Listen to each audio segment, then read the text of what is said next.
నీ పిలుపు నేను మరచితి, నా పరుగులోనే నలసితి.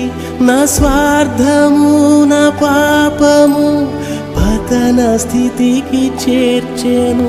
నా అంతమెటుల నుండునో భయము పుట్టుచున్నది. దేవా నన్ను మన్నించుము, నా బ్రతుకు మార్చుము. యేసుని చేతికి ఇక లొంగిపోదును. విశేషముగా రూపించుము నా శేష జీవితం. నా బ్రతుకు దినములు లెక్కింప నేర్పుము. దేవాయి భువిని వేడు గడియ నాకు చూపుము. ఇంకొంత